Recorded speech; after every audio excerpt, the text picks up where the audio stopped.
พระไตรปิฎกที่วัดปันปิ่งได้เปิดรับนักศึกษาภาคพิธรรมรุ่นใหม่ในภาคเรียนที่1ปีการศึกษา 2567 ก็เรียนเชิญท่านผู้สนใจนะครับที่อยากจะเรียนภาคพิธรรมซึ่งเป็นธรรมที่เกี่ยวข้องกับชีวิตประจำวันของเรานะครับก็คือศึกษาในเรื่องของรูปของจิตเจตสิกแล้วก็ที่เรายังไม่มีนั่นก็คือพระนิพพานไม่มีค่าใช้จ่ายใดๆนะครับถ้าสนใจจะศึกษาก็ติดต่อได้ที่วัดปั้นปิงเลขที่194ถนนลาดพาคิในตำบลศรีภูมิอำเภอเมืองจังหวัดเชียงใหม่หรือจะติดต่อสอบถามที่เบอร์โทรศัพท์085-714-6680นะครับตัวนี้ทีนะครับ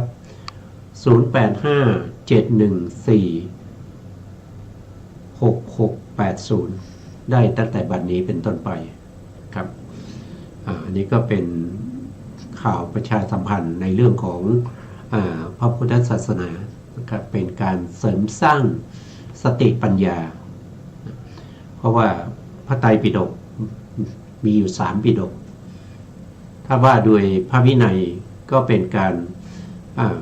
เสริมสร้างระเบียบวินัยในเรื่องของศีลเขาเรียกว่าเป็นศีลสิกขาศึกษาดีๆในเรื่องของศีลสิกขาก็จะทำให้มีวิชา2ก็คือเรื่องของพระสุตตันตปิฎกพระสุตตันตปิฎกเป็นเรื่องของการปฏิบัติ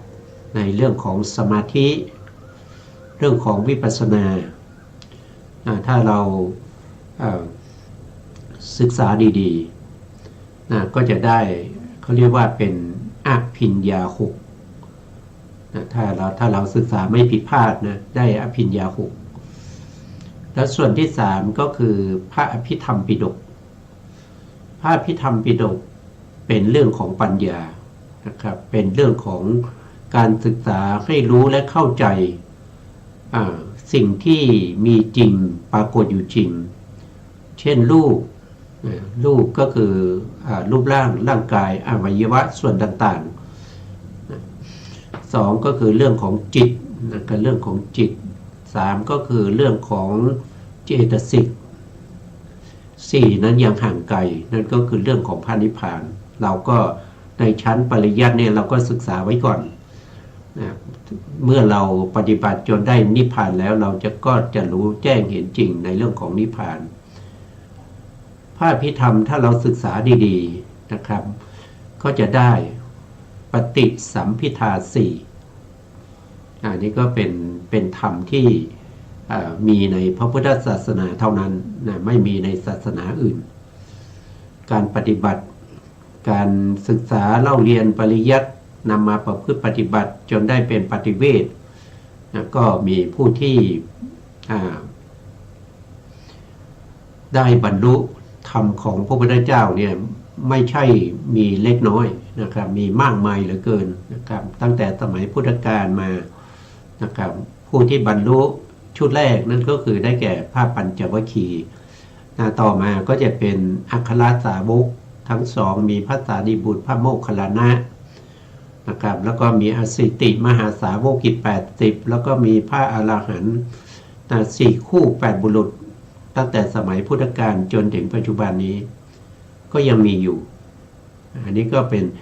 ป็นคุณธรรมที่สูงกว่าคุณธรรมทางโลกนะครับเป็นคุณธรรมที่เขาเรียกว่าเป็นอาริยคุณธรรมนะไม่ใช่คุณธรรมทั่วๆไปอันนี้เป็นอาริยคุณธรรมเราบางท่านอาจจะคิดว่ามันยากมันยากศึกษายากลำบากนะครับจริงๆแล้วการใช้ชีวิตของเรายากกว่านั้นยากยังไงนะครับก็ยากตั้งแต่ ตั้งแต่เราเวียนว่ายตายเกิดมาเนี่ยนับภพนับชาติไม่ได้เนี่ยที่ยังเวียนว่ายตายเกิดแล้วก็ยังไม่รู้ว่าจะไปสิ้นสุดที่ไหนอันยาวนานไม่ยากเลยเดี๋ยวก็เกิดเดี๋ยวก็ตายเดี๋ยวก็เกิดเดี๋ยวก็ตายเกิดมาก็มีทุกข์นะครับมีทั้งทุกข์โดยปกติก็คือชราพยาธิมรณะโศกะปริเทวะทุกขโทมนัสไปนะครับหรือทุกเช่นอะไรนะครับเช่นปรารถนาสิ่งใดแล้วไม่ได้สิ่งนั้นพลาดจากสิ่งที่รักที่ชอบใจนะครับหวังสิ่งใดแล้วไม่ได้สิ่งนั้นก็เพราะอะไรก็เพราะว่าเรายังมีการเวียนว่ายตายเกิดนะครับอันนี้มันทุกข์ยากลำบากแต่เราก็เห็นว่ามันสบายเห็นว่ามันสบายยังขอเวียนว่ายตายเกิดไปอีกนะครับอันนี้ก็เป็นเรื่องที่ตลกมากนะครับสิ่งที่มีหนทางให้ดำเนินไปสู่ความหลุดพ้นจากวัฏสงสารที่ปรากฏมีอยู่แล้วก็มีผู้แนะนำมีผู้ชี้ทางนั่นคือพระสัมมาสัมพุทธเจ้าแต่เราไม่อยากเดินเราอยากจะเดินไปในทางที่เกิดแล้วตายเกิดแล้วตายนะครับเรายังเห็นมีความสุขอยู่นะครับนั่นก็ไม่ว่ากันนะครับแต่การศึกษาพระไตรปิฎกนี้เป็นหนทางแห่งความสุขที่แท้จริงเนี่ยเป็นความสุขของพระอริยเจ้านะครับแล้วเราไม่อยากเป็นพระอริยเจ้าหรือนะครับเราอยากจะเป็นปุถุชนไปให้เขาเอาไปฆ่านะครับให้เขาจับไปทรมานในเมืองนรกนะครับอันนี้ก็เป็นเรื่องที่น่าตลกเนี่ยน่าตลกนะครับเห็นเขาเรียกว่าอะไรเห็นกงจักรเป็นดอกบัวนะเห็นสิ่งที่ไม่มีสาระว่าเป็นสาระมันไม่น่าจะเป็นอย่างนั้นนะต่อไปเราก็ไปสู่เรื่องของเรานะในครั้งที่แล้วนะในครั้งที่แล้วเราก็ได้ศึกษาในเรื่องของเวทนานะครับเวทนาที่เป็นไปในเรื่องของเวทนาที่บางที่เราก็เรียกว่าเป็นเวทนาขันธ์นะครับที่เป็นกองเป็นกองเป็นหมวดเป็นกองเป็นอะไรเป็นตะกร้านะครับเป็นที่รองรับแห่งของเยอะๆนะของเยอะๆของมากๆนะครับเวทนาก็จัดเป็นขันธ์เวทนาเราฟังชื่อแล้วมันมีแค่หนึ่งนะครับมันมีแค่หนึ่งมันไม่ได้มีเวทนาอะไรมากมายนะทำไมเรียกว่าเป็นขันธ์ชื่อมันเพียงแต่บอกว่ามันเป็นเวทนาเท่านั้นเองนะครับแต่ถ้าเราศึกษาเข้าไปในเรื่องของเวทนาจริงๆแล้วเราจะเห็นว่าเวทนานี่มันมีมากมายเวทนามีมากมายนะครับว่าโดยเวทนาธรรมดาก็จะเป็นเจตสิกดวงหนึ่งนะครับเสวยมีหน้าที่ของเวทนาเกิดขึ้นเขาก็จะเสวยอารมณ์อันนี้คือหนึ่งเวทนาธรรมชาติที่เสวยอารมณ์เวทนาเป็นธรรมชาติที่อาศัยจิตเกิดอาศัยจิตเกิดแล้วก็เสวยอารมณ์จิตรู้อารมณ์อะไรเวทนาก็ไปเสวยอารมณ์นั้นอันนี้คือหนึ่งถ้าว่าด้วยสองก็คือเวทนาที่เป็นสุขกับเป็นทุกข์นะครับถ้าว่าด้วยสามก็เพิ่มเวทนาที่ไม่ใช่สุขไม่ใช่ทุกข์เข้ามาอีกหนึ่งคืออยู่ตรงกลางระหว่างทุกขเวทนากับทุกขเวทนาถ้าเพิ่มสุขอีกนิดนึงนะฮะอุเบกขาเวทนาก็จะกลายเป็นสุขเวทนาอุเบกขาเวทนาที่อยู่ตรงกลางถ้าเพิ่มทุกข์อีกนิดนึงเวทนานั้นก็จะเป็นทุกขเวทนาอันนี้ก็ว่าด้วยสามถ้าว่าด้วยห้าก็ว่าด้วยการเสวยอารมณ์นะครับก็จะมีโทมนัสเวทนานะครับสุขทางใจโทมนัสเวทนาทุกข์ทางใจสุขเวทนาสุขกายทุกขเวทนาทุกข์ใจอุเบกขาเวทนาธรรมที่ไม่ใช่สุขไม่ใช่ทุกข์นะครับหรือจะว่าด้วยเวทนาหกก็ตรงข้อเข้าไปในอารมณ์เช่นเวทนาที่เกิดทางตาเวทนาที่เกิดทางตานะครับก็เรียกว่าเป็น เป็นก็เรียกว่าเป็นจักขุสัมผัสสชาเวทนาถ้าเวทนาที่เกิดทางหูก็เรียกว่าโสตสัมผัสสชาเวทนาทางจมูกก็เรียกว่าคานะสัมผัสสชาเวทนาถ้าเกิดทางลิ้นก็เรียกว่าชิวหาสัมผัสสชาเวทนาถ้าเกิดทางกายก็เรียกว่ากายสัมผัสสชาเวทนาถ้าเกิดทางใจก็เรียกว่ามโนสัมผัสสชาเวทนาอันนี้ก็ได้เวทนาหกนะครับหรือจะว่าเวทนา18ก็ได้นะครับก็คือเกิดทางตาก็มีทั้งที่เป็นสุขก็มีทุกข์ก็มีนะครับแล้วก็อุเบกขาก็มีทางหูก็3นะครับสุขทุกข์อุเบกขาทางจมูกก็สุขทุกข์อุเบกขาตลอดจนไปถึงทางใจนะครับก็จะมี3เหมือนกันก็3คูณกับ6ก็ได้18อย่างเงี้ยนะครับก็ได้18นะครับ18นะครับ18ที่เป็นไปในการ3ก็มีใช่ไหมครับอดีตชาติเราก็เคยมีเวทนาที่เป็นสุขมาแล้วนะเคยมีเวทนาที่เป็นทุกข์มาแล้วแล้วก็มีเวทนาที่เป็นอุเบกขามาแล้วในอดีตชาติเนี่ยมันก็ไม่ต่างกับปัจจุบันในชาติก็มีเวทนาแบบเดียวกันจะสุขจะทุกข์ก็มีเหมือนกันนะครับแล้วก็ในอนาคตในอนาคตถ้าเรายังไม่ปรินิพพานเราก็จะต้องมีสุขมีทุกข์แล้วก็อุเบกขาไปอีกมันก็จะแตกต่างกันไปอย่างนี้ตลอดนะครับเมื่อไหร่เราไม่ข้ามพ้นจากวัฏฏะสงสารด้วยอริยมรรคไม่ได้เห็นพระนิพพาน4ครั้งเมื่อนั้นเราก็จะต้องมีสุขมีทุกข์ค้าเข้ากันไปโดยเฉพาะแล้วนะครับทุกข์นี่มันจะมากกว่าสุขนะทุกข์นี่มันจะมากกว่าสุขผู้มีปัญญาย่อมเห็นว่าสุขเวทนานั้นก็เป็นทุกข์นะครับเป็นทุกข์เพราะอะไรเพราะสภาพของความสุขนั้นทนอยู่ในสุขเวทนาไม่ได้ก็เป็นทุกข์นะครับก็เป็นทุกข์อันนี้ก็เป็นเวทนานะครับเวทนาแต่ถ้าว่าไปอีกมากมายนะครับแต่ที่พระพุทธองค์แสดงไว้ในที่เรานำมาศึกษากันในวันนี้นะครับก็จริงๆแล้วศึกษามาตั้งแต่ครั้งที่แล้วนะครับ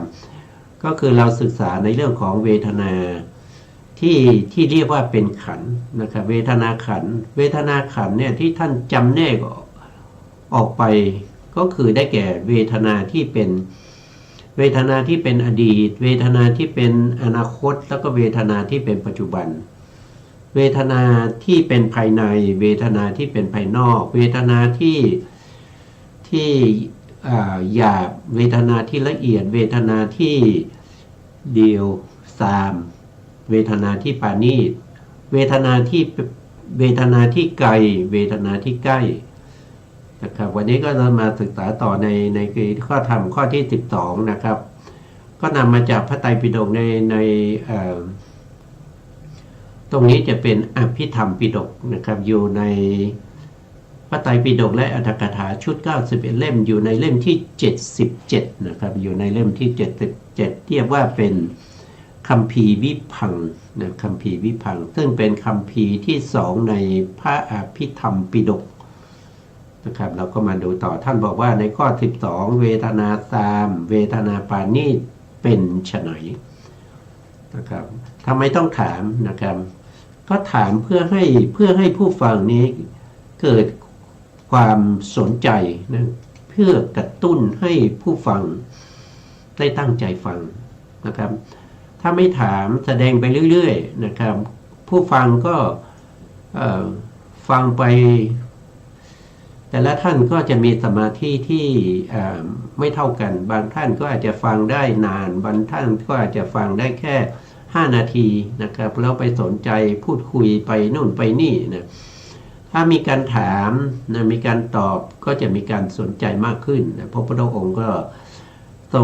ทรงถามแต่การถามในที่นี้เนี่ยพระพุทธองค์ไม่ได้มุ่งหมายให้ผู้ฟังนี้ตอบ นะครับพระองค์จะเป็นผู้ตอบเองนะครับถ้าให้ผู้ฟังตอบนะครับโดยส่วนมากนะครับถ้าไม่ได้เป็นพระอริยบุคคลหรือเป็นคนที่ไม่ได้สดับมาก่อนนะครับก็จะตอบผิดไม่มีใครจะตอบได้ถูกนะครับเพราะนี่เป็นสัพพัญญุตญาณที่พระพุทธองค์สะสมบารมีมาถึง4 อสงไขยแสนมหกัป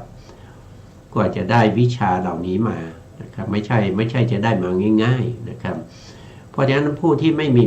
บารมีนะครับย่อมไม่สามารถที่จะตอบได้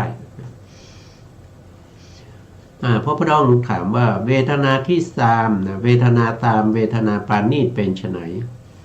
แล้วก็ตอบเองนะครับอกุศลเวทนาเป็นเวทนาที่สามก็คือเวทนาที่ไม่ดีอกุศลนะถึงแม้ว่าเป็นสมนัสเวทนาที่อยู่ในโลภะมูลจิตนะโลภะมูลจิตมีสมนัสเวทนาอยู่4 ดวงนะอันนั้นก็เป็นเวทนาที่สามเพราะอะไรเพราะว่าเวทนาที่อยู่ในโลภะมูลจิตนั้นเวลาเกิดขึ้นเป็นอกุศลจิตย่อมมีโทษนะครับแล้วก็มีผลเป็นความทุกข์เป็นธรรมที่ไม่ฉลาดเป็นธรรมที่สรรหาแต่ความทุกข์ยากมาให้แก่ตัวเองเพราะฉะนั้นเวทนาเหล่านั้นจึงเป็นเวทนาที่สามนะหรือเวทนาที่ไม่ดีนะกุศลเวทนาและอัพยากตะเวทนาเป็นเวทนาที่ปานีตกุศลก็คือเวทนาที่อยู่ในมหากุศลเวทนาที่อยู่ในรูปาวจรกุศลเวทนาที่อยู่ในอารูปาวจรกุศลนี้เรียกว่าเป็นเวทนากุศลเวทนาและอัพยากตะเวทนาก็คือเวทนาที่อยู่ในวิปากจิตทั้งหลายวิปากจิตคือจิตที่เป็นผลของกุศลและก็อกุศลแล้ววิปากจิตเหล่านี้เป็นสภาพธรรมที่มันสุกงอมแล้วมันเกิดขึ้นแล้วดับไปจะไม่มีส่งผลอีกนะมันจะไม่มีส่งผลหรือไม่ทำให้ผู้ที่กำลังมีอพยากตาธรรมนี้ทุกข์ยากลำบากอะไรนะครับเพราะว่ามันเป็นผลมันสิ้นสุดมันไม่ส่งผลอีกแล้วนะเพราะฉะนั้นท่านจึงแสดงว่ากุศลเวทนาและอัพยากตาเวทนาเป็นเวทนาที่ปานีตบางคนอาจจะถามว่าแล้วในทุกขสหคตะกายวิญญาณจิตนั้นก็เป็นวิบากนะเป็นวิบากแต่เป็นวิบากของอกุศลเป็นวิบากของอกุศลแล้วมีเวทนาที่เป็นทุกข์แล้วทำไมจึงเรียกว่าเป็นเวทนาที่ปราณีตนะถ้ามีคำถามอย่างนี้ขึ้นมานะครับถ้าพูดถึงอพยากตธรรมเนี่ยอพยากตธรรมเนี่ยก็คือจิตที่เป็นวิปากจิตรวมทั้งกายะทุกขกายวิญญาณจิตด้วยนะทุกขกายวิญญาณจิตนั้นมันมีอยู่ดวงเดียวนะครับถ้าว่าโดยอพยากตาที่เป็นวิบากนี่มีอยู่32 ดวงแล้วนอกจากนั้นอพยากตายังรวมไปถึงกิริยาจิตด้วยนะกิริยาจิตก็มีตั้ง20 ดวงนะเมื่อเอามารวมกันนะครับเมื่อเอามารวมกันด้วยอพยากตธรรมนะครับก็มีมากมายใช่ไหมครับนะ32 ลบ 1คือกายคตาทุกขกายวิญญาณจิตก็เหลือ31แล้วก็บวกกับกิริยาอีก20ก็เป็น51เพราะฉะนั้นเมื่อมาเทียบกับจิตดวงเดียวนะครับจิตดวงนั้นก็ถือว่ามันเล็กน้อยถ้าไปเทียบกับสิ่งที่เป็นอพยากตาอื่นๆอพยากตาเนี่ยนอกจากเป็นวิปากจิตนอกจากจะเป็นกิริยาจิตแล้วยังเป็นรูปด้วยนะครับตลอดไปจนถึงพระนิพพานด้วยเพราะฉะนั้นอพยากตาเนี่ยมันมีมากมายนะครับแต่มีทุกขกายวิญญาณจิตหนึ่งอันนั้นมันเป็นเล็กน้อยนะเขาเรียกว่าเป็นถ้าว่าโดยธรรมเนี่ยมันเล็กน้อยมันไม่พอที่จะกล่าวถึงนะครับ มันมีบาลีอยู่นะครับเขาเรียกว่าอะไรเอ่ยนะครับจำบาลีไม่นะเขาเรียกว่าเขาเรียกว่าอะไรได้แล้วนะเขาเรียกว่าโพหาลิกโพหาลิกคือมันเล็กน้อยเกินไปที่จะกล่าวถึงอย่างเช่นเรามีเงินอยู่มีเงินอยู่1 สลึงอย่างเงี้ยเรามีเงินอยู่1 สลึงเนี่ยถ้าคนเข้ามาถามว่าคุณมีเงินพอจะซื้อสิ่งนี้ได้ไหมเราจะตอบว่ายังไงเราไม่มีเงินมันมีอยู่แค่สลึงเดียวอย่างเงี้ยซื้ออะไรก็ไม่ได้มันเล็กน้อยเมื่อไปเทียบกับเงินเท่าไหร่20อย่างเงี้ย20 บาทอย่างเงี้ย20 บาท50 บาทหรือ100 บาทอย่างเงี้ยแบงค์100นะแบงค์50หรือแบงค์20เรามีแค่สลึงเดียวอย่างเงี้ยมันเป็นสิ่งที่มันเล็กน้อยไม่ควรจะกล่าวถึงนะครับเป็นโพหาลินะเพราะฉะนั้นก็ไม่ต้องไปสนใจในส่วนนั้นก็เอาส่วนใหญ่ว่าเอาส่วนใหญ่ว่าเพราะส่วนใหญ่เนี่ยมันเป็นเวทนาที่ปาณีตนะครับเวทนาปาณีตยังไงก็คือเวทนาที่ไม่ให้ผลแล้วนะครับแล้วก็วิปากจิตเนี่ยเวทนาในวิปากจิตเนี่ยเขาไม่มีโทมนัสเวทนาเขามีแต่สมนัสเวทนาแล้วก็อุเบกขาเวทนาจะมีทุกขเวทนาแค่1 ดวงเท่านั้นก็คือได้แก่กายวิญญาณจิตที่เกิดจากอกุศลเป็นอกุศลวิบากตรงนั้นมันเป็นเรื่องเล็กน้อยเป็นโพหาลิไม่ต้องกล่าวถึงเพราะฉะนั้นก็มันน้อยเกินไปที่จะพูดถึงนะครับก็ถือว่าเป็นอัพยากตาก็เป็นเวทนาที่ปาณีตนะครับกุศลเวทนาและอกุศลเวทนาเป็นเวทนา3นะเพราะอะไรกุศลและอกุศลยังเป็นเวทนาที่3เพราะกุศลและอกุศลยังเป็นสภาพธรรมที่ให้ผลยังถือว่ายังจัดอยู่ในประเภทของความมีผลต่อไปในอนาคตนะครับอย่างเช่นกุศลเนี่ยนะครับมีเวทนาที่เป็นสมนัสเวทนาแล้วก็อุเบกขาเวทนาไม่มีโทมนัสเวทนาแล้วก็ไม่มีทุกขเวทนาแต่ทำไมถึงยังเป็นเวทนาที่3ก็เพราะว่ากุศลนั้นยังมีการให้ผล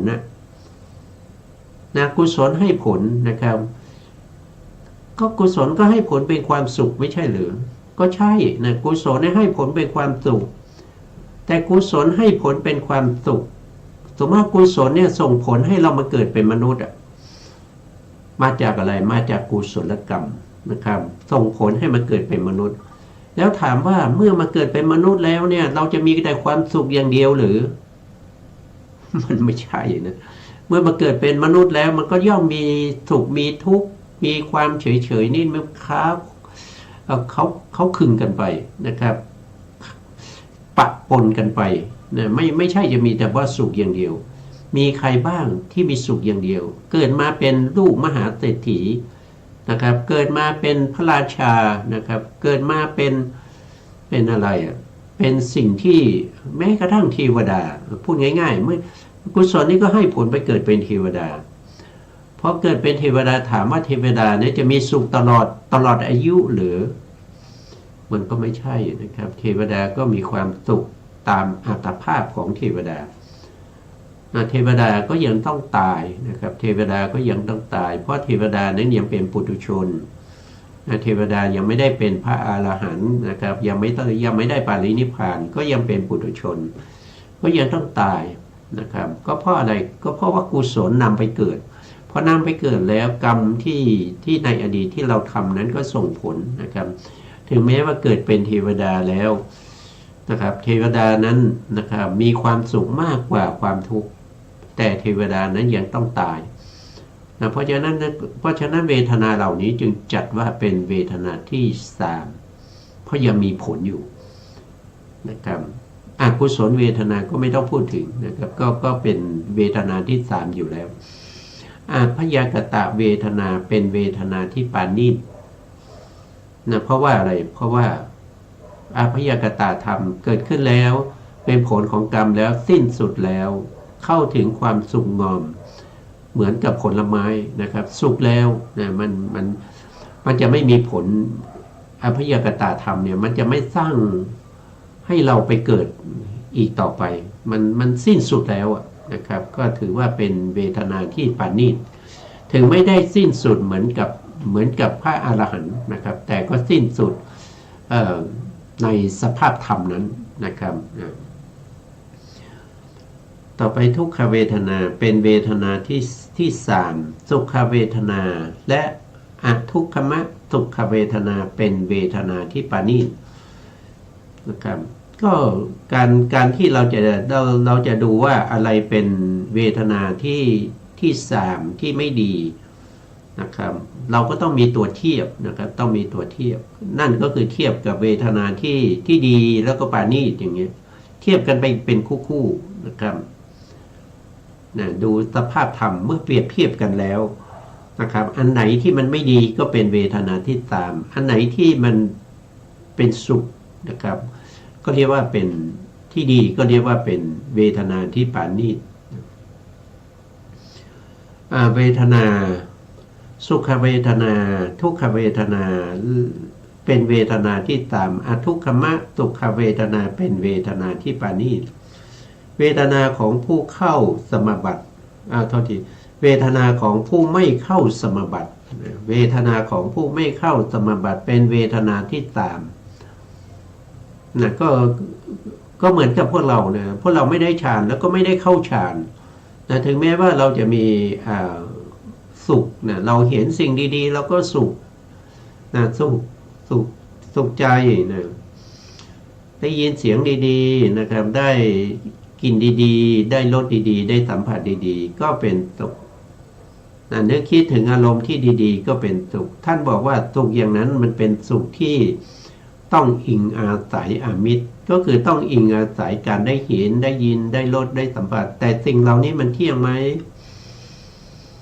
สิ่งเหล่านี้มันไม่เที่ยงนะครับเพราะว่าเราจะไม่มีโอกาสที่จะเห็นสิ่งดีๆตลอดชีวิตเดี๋ยวก็เห็นสิ่งดีบ้างไม่ดีบ้างเดี๋ยวคนนั้นทำอย่างนี้อย่างนั้นถูกใจบ้างไม่ถูกใจบ้างนะครับความสุขอย่างนี้เขาเรียกว่าเป็นความสุขที่เอาไปเปรียบเทียบกับผู้ที่ได้ฌานแล้วก็เข้าฌานนั้นไม่ได้ทำไมไม่ได้ก็เพราะว่าความสุขของเราเนี่ยมันน้อยเกินไปนะถ้าพูดถึงไปเทียบกับผู้ที่เข้าฌานผู้ที่เข้าฌานนะครับเวทนาเขาจะเป็นสุขนะครับตั้งแต่ปฐมฌานไปจนถึงตติยฌานเวทนาเขาจะเป็นสุขแล้วเขาจะอยู่ในสุขอย่างนั้นตลอดเวลาที่เข้าฌานอยู่เช่นเข้าฌาน1 ชั่วโมงก็จะสุข1 ชั่วโมงเวลาที่เข้าฌาน1 วันเนี่ยก็จะสุขใน1 วันอย่างเงี้ยนะ5 วัน6 วันก็แล้วแต่นะครับอย่างที่พระพุทธองค์ได้ตรัสรู้เป็นพระพุทธเจ้าในคืนวันวิสาขบูชานะครับได้ตรัสรู้เป็นพระพุทธเจ้าแล้วพระพุทธองค์ยังไม่ลุกขึ้นจากที่ประทับนะยังนั่งอยู่ในบัลลังก์แห่งการตรัสรู้นั้นวชิระอาสน์นะวชิระอาสน์ที่พระพุทธองค์ประทับนั่งอยู่แล้วพระพุทธองค์ก็เข้าพระสมาบัติเข้าพระสมาบัติตลอด7 วันนะครับก็สวยความสุขอยู่ในพระสมาบัตินั้น7 วันไม่มีความทุกข์แล้วก็ไม่มีอุเบกขามาปะปนเลยมีแต่สมนัสเวทนาเป็นสุขตลอด7 วันนะครับอันนี้ก็เป็นเวทนาของผู้ที่เข้าสมาบัติเป็นเวทนาที่ปานีตถ้าพูดถึงสมาบัตินี้มีอยู่3 อย่างนะครับ1ก็คือฌานสมาบัติก็ ก็คือเป็นฌานนี่เป็นโลกิยะนะครับก็คือผู้ได้ฌานนะผู้ที่ได้ฌานแต่เป็นปุถุชนแล้วก็เป็นพระอริยบุคคลนะที่เข้าฌานที่เป็นกสิณสิบอย่างเงี้ยกสิณสิบนะอสุภาสิบแล้วก็มีอานาปานสตินะอานาปานสติกายคตาสติหรือว่าพรหมวิหารสี่พรหมวิหารสามเว้นอุเบกขาพรหมวิหารอันนี้เป็นโลกิยะนะเป็นโลกิยะฌานนะครับนะสิ่งพวกนี้เป็นโลกิยะเพราะฉะนั้นสิ่งพวกนี้เนี่ยมีการเสื่อมไปนะครับถ้าผู้ที่ได้ฌานแล้วนะไม่ฝึกฝนนะไม่ฝึกฝนไม่เข้าฌานบ่อยๆฌานนั้นก็จะเสื่อมได้เพราะฉะนั้นผู้ที่ได้ฌานที่เป็นโลกิยะฌานเนี่ยจะต้องมีการเข้าฌานออกฌานอยู่บ่อยๆนะต้องซ้อมนะต้องทำให้เกิดเป็นวสีเกิดเป็นวสีแล้วนะครับก็ยังต้องเข้าฌานบ่อยๆนะครับถ้าได้วสีแล้วอาจจะเข้าฌานวันละครั้งนะครับแต่เวลาเข้าไปท่านก็จะอยู่ในฌานเป็นระยะเวลาที่สมควรที่ท่านจะอยู่แต่ถ้าผู้ที่ได้ฌานแล้วนะครับยังไม่เข้าถึงความเป็นวสีคือความชำนาญถ้าเราไม่เข้าฌานออกฌานบ่อยๆฌานนั้นย่อมเสื่อมฌานเสื่อมก็คือเวลาที่เราจะมาเข้าฌานครั้งต่อไปเนี่ยมันเข้าไม่ได้นะมันเข้าไม่ได้ต้องไปฝึกใหม่นะต้องไปเริ่มต้นใหม่ไปนับหนึ่งใหม่กว่าจะได้ฌานอีกครั้งหนึ่งก็ต้องใช้เวลานะครับอันนี้คือฌานเสื่อมนะถ้าคนที่ฌานไม่เสื่อมเนี่ยก็คือหมายถึงว่าท่านจะอยู่ที่ไหนก็ตามนะครับจะอยู่ในสิ่งแวดล้อมที่ไม่อำนวยเช่นมีเสียงดังมีคนทะเลาะกันอะไรพวกนี้ผู้ที่ฌานไม่เสื่อมเนี่ยท่านนึกถึงฌานท่านก็เข้าฌานได้นะอันนี้เรียกว่าเป็นวสีได้วสีนึกถึงฌานก็เข้าฌานได้พวกนี้ก็ต้องชำนาญจนเป็นวสีนั่นเป็นโลกิยฌานเรียกว่า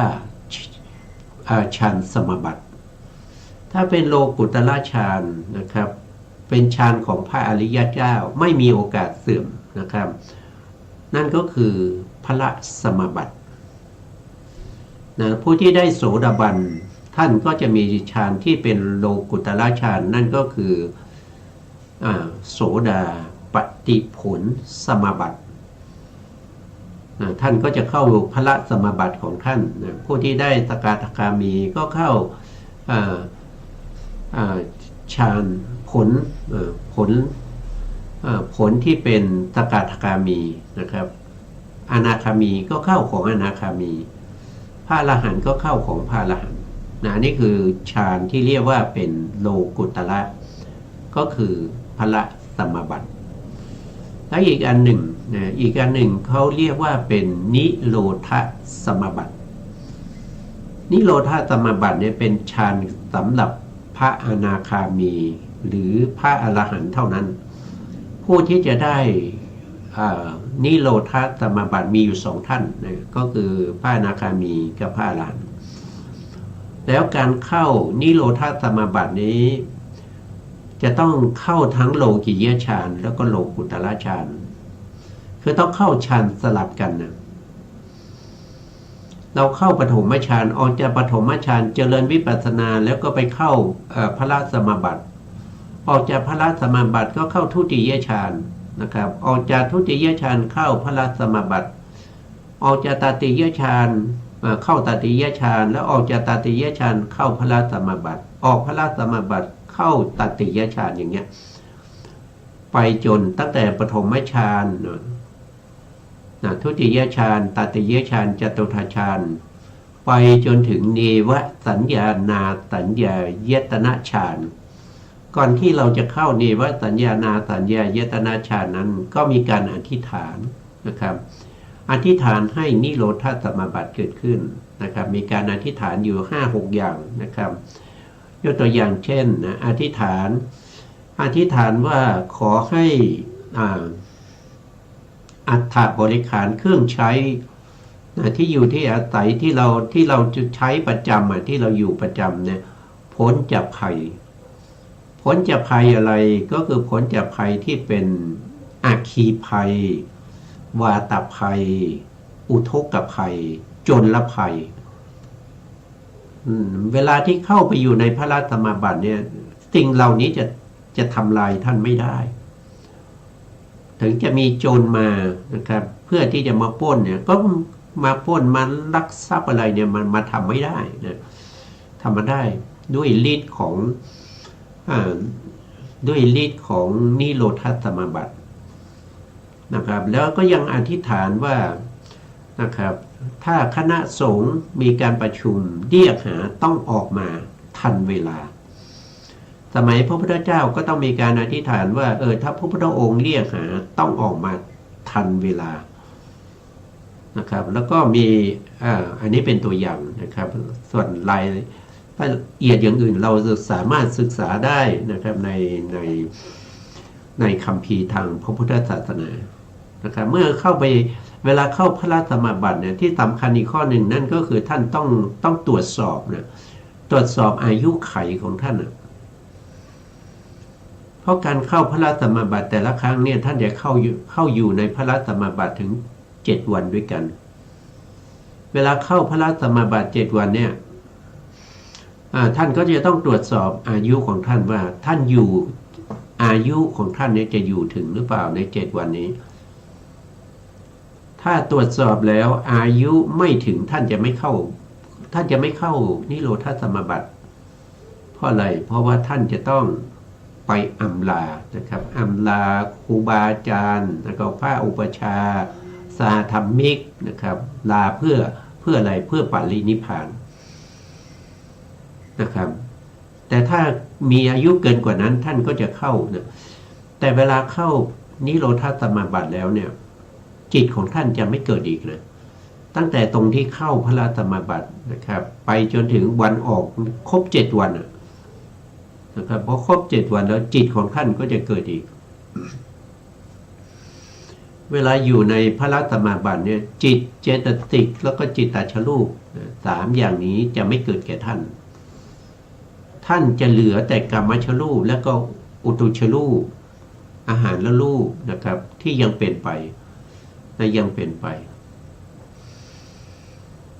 แล้วก็บุคคลที่เข้านิโรธาสมาบัติเวลาออกจากนิโรธาสมาบัตินั้น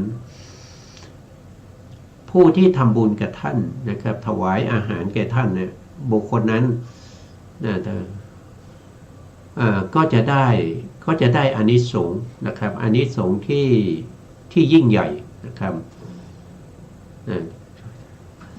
อานิสงส์ที่ยิ่งใหญ่นั่นก็คือเป็นอานิสงส์ทางโลกนะครับนั่นก็คือได้เป็นมหาเศรษฐีได้เป็นใหญ่นะครับในพระสูตรนี้ก็มีมากมายอย่างเช่น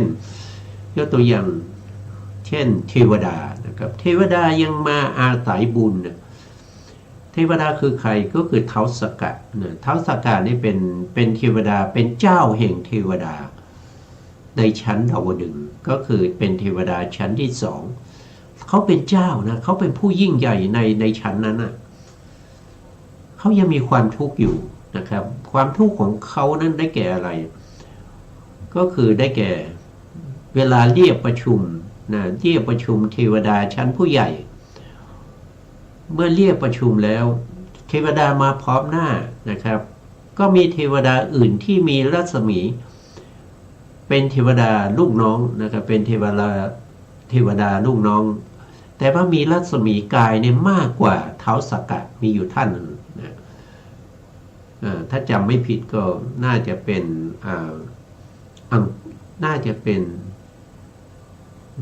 อังกูละไม่ใช่อังกูละนะ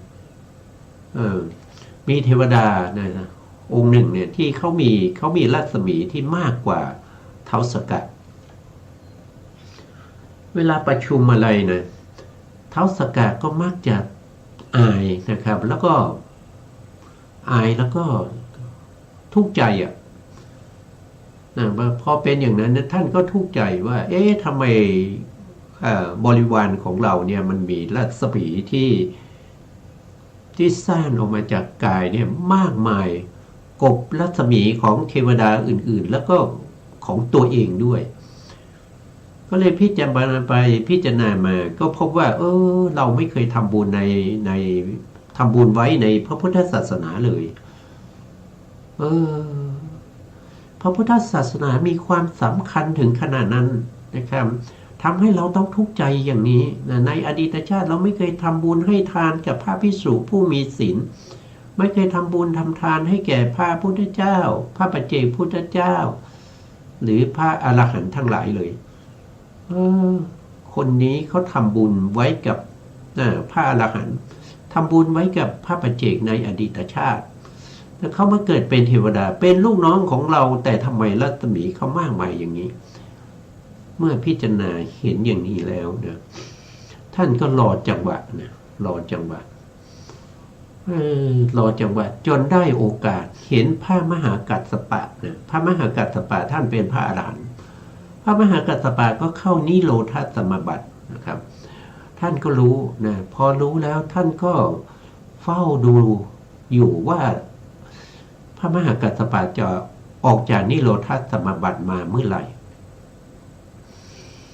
เมื่อทราบอย่างนั้นนะครับท่านก็เตรียมอาหารเตรียมอะไรเอาไว้รอนะครับแล้วก็แปลงตัวเป็นคนแก่ชราคนแก่ชรานะครับแล้วก็เสื้อผ้าก็ไม่ดีนะครับเป็นคนทุกข์ยากแล้วก็เป็นคนชราด้วยนะ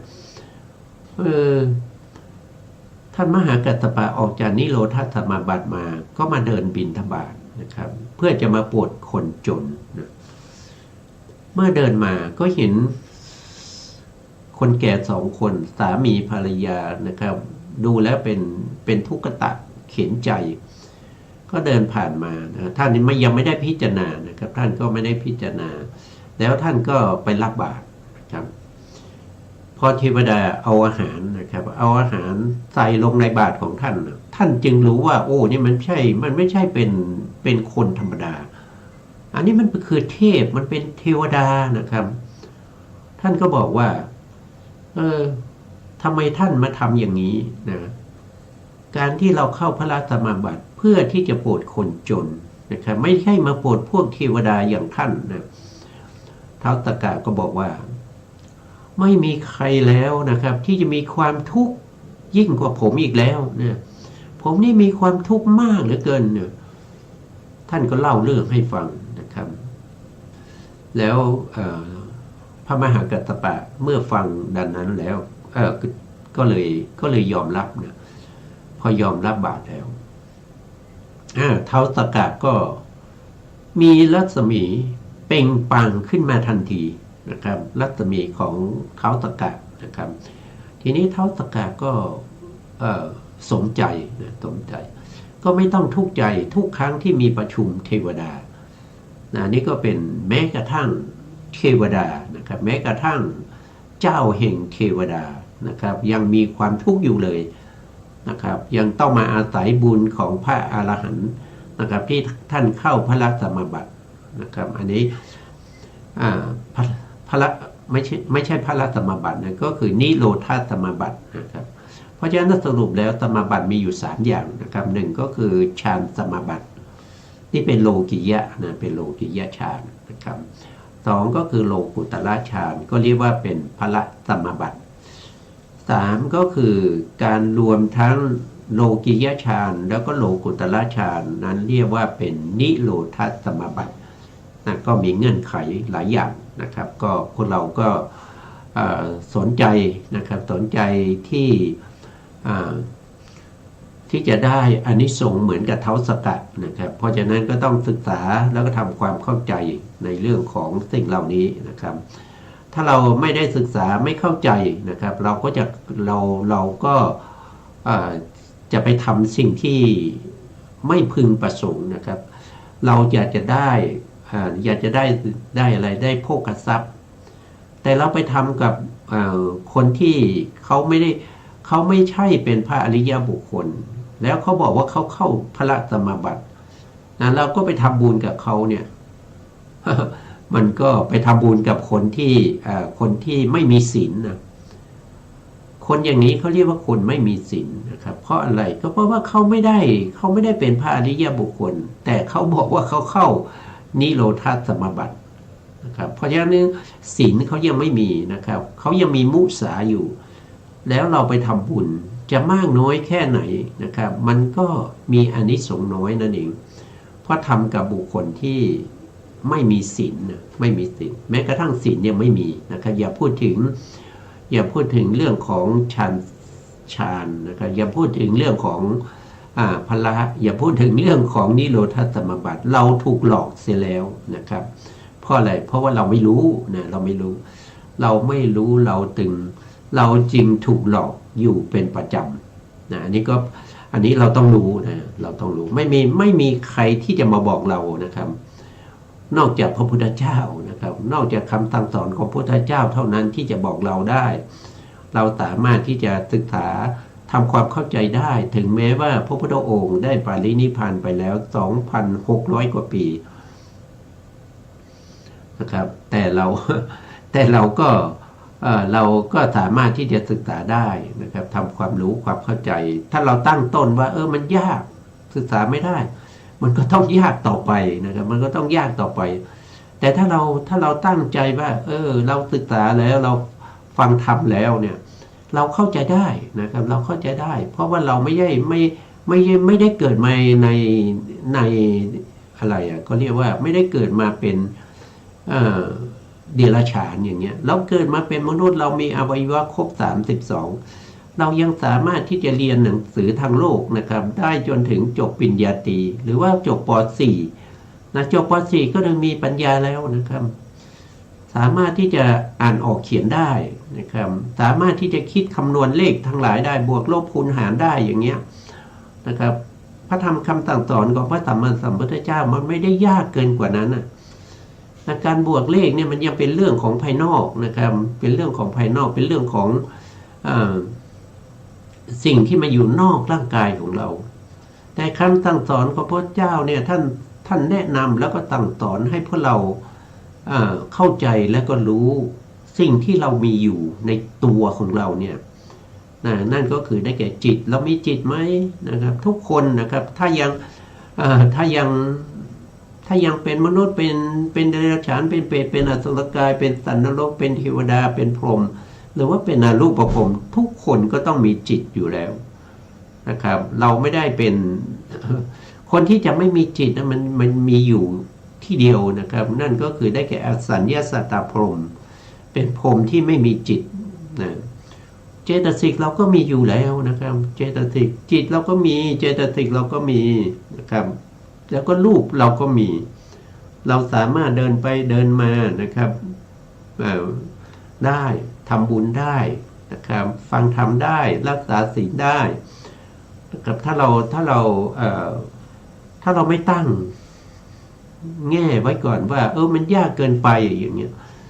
นะครับทำไมเราศึกษาได้ในทางโลกกันนะตั้งแต่เท่าไหร่อายุ 2-3 ขวบเราก็ถูกพ่อแม่ส่งไปนะครับส่งไปไหนไปเรียนอนุบาลอย่างเงี้ยนะเรียนอนุบาลจนถึงอายุอย่างน้อยๆก็22จบปริญญาตรีเราทำไมทำได้ใช่ไหมครับเราก็ทำได้เพราะฉะนั้นเรื่องการศึกษาพระไตรปิฎกมันไม่ใช่เรื่องยากนะครับไม่ใช่เรื่องยากเราทำความรู้ความเข้าใจได้นะครับมันง่ายยิ่งกว่าทางโลกอีกเพราะการศึกษาแบบนี้เป็นการศึกษาในตัวเราในตัวเรามีอะไรบ้างนะครับถ้าเราเฝ้าดูสังเกตดูนะครับคำสั่งสอนของพระเจ้าทั้งหมดทั้งมวลนั้นไม่มีผิดเพี้ยนไปจากรูปนามขันธ์ห้าที่เรามีอยู่นะครับที่เรามีอยู่นี่เวลาก็ใกล้หมดแล้วนะครับเอาต่อตรงนี้ให้จบก่อนนะครับเวทนาของผู้ที่เข้าสมาบัติเป็นเวทนาไม่เข้าสมาบัตินะทุกเวทนาของผู้ไม่เข้าสมาบัติเป็นเวทนาที่3 เวทนาของผู้เข้าสมาบัติเป็นเวทนาที่ปราณีตเวทนาที่เป็นอารมณ์ของอาสวะเป็นเวทนาที่สามอารมณ์ที่ไม่เป็นอารมณ์ของอาสวะเป็นอารมณ์ที่ปราณีตอาสวะเนี่ยเป็นกิเลสนะเป็นกิเลสเป็นอาสวะคือเครื่องหมักดองนะครับเครื่องหมักดองเหมือนกับสุราที่หมักดองไว้นานๆนะผู้ที่ไปดื่มสุราก็ต้องมึนเมาเหมือนกับผู้มีอาสวะก็ต้องมึนเมานะครับเมาไปในอะไรเมาไปในเรื่องของอาสวะมีสี่ใช่ไหมหนึ่งก็คือกามอาสวะก็เมาไปในเรื่องของกามทั้งหลายสองก็คือ